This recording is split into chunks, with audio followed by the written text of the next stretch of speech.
दोस्तों, हमारे YouTube channel पर आपका स्वागत है। किसी समय की बात है, बहुत घने जंगल के बीच बसे एक छोटे से गांव में लिली नाम की एक बालिका रहती थी। वह अपनी दयालुता और छोटे बड़े सभी प्राणियों के प्रति अपने प्रेम के लिए जानी जाती थी। उसने अपना अधिकांश समय जंगलों में घूमने और उसके रहस्यों को जानने और प्रकृति की सुंदरता को निहारने में व्यतीत किया। एक दिन जंगल में भटकते हुए लिली को एक घायल पक्षी जमीन पर पड़ा मिला। उसने सावधानी से उसे उठाया और वापस अपनी कुटिया में ले आई।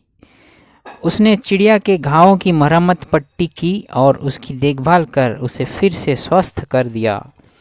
दिन हफ्तों में बदल गए और पक्षी लिली की देख रेख में मजबूत होता गया। वह अपने दैनिक दिनचर्या के बारे में जानने के दौरान उसके कंधे पर बैठ जाती थी और वे एक दूसरे से बात करने में घंटों बिताते थे। एक दिन चिड़िया ने लिली से साफ और स्पष्ट आवाज़ में बात की।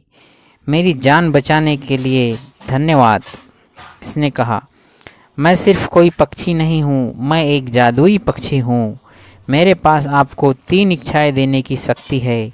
उनकी बुद्धिमानी से उपयोग करें, क्योंकि एक बार उनका उपयोग किया जाता है तो उन्हें वापस नहीं लाया जा सकता है। लिली चकित और प्रसन्न थी। उसने लंबे समय तक सोचा कि उसे क्या चाहिए। अंत में उसने अपनी पहली इच्छा पक्षी को बताई। मैं अपने गांव के लिए भरपूर फसल की कामना करती हूँ, ताकि कोई भी भूखा न रहे। अगले ही दिन गांव के चारों ओर खेत भरपूर फसल से लहलहा उठे। लिली की दयालुता के लिए ग्रामीण चकित और आभारी थे। अपनी दूसरी इच्छा के लिए लिली ने सभी प्राणियों की भाषा को समझने की क्षमता की कामना की, और ठीक उसी तरह वह पक्षियों की चहचहाहट, मधुमक्खियों की भनभनाहट और पत्तों की सरसराहट को समझ सकती थी। जहाँ तक उसकी तीसरी इच्छा का सवाल है, लिली ने बहुत देर तक सोचा कि वह क्या चाहती है। अंत में उसने अपनी इच्छा व्यक्त की। मैं हमेशा प्यार और खुशी से घिरी रहना चाहती हूँ, और ऐसा ही था। लिली ने अपना शेष जीवन प्रेम और प्रसन्नता से घिरा हुआ बिताया। उसने जंगल का पता लगाया और ज़रूरतमंद लोगों की मदद करना जारी रखा, और उसने कभी कोई दूसरी इच्छा नहीं की। वह जानती थी कि जादुई चिड़िया हमेशा उस पर नज़र रख रही थी, उसकी इच्छाओं को पूरा करने की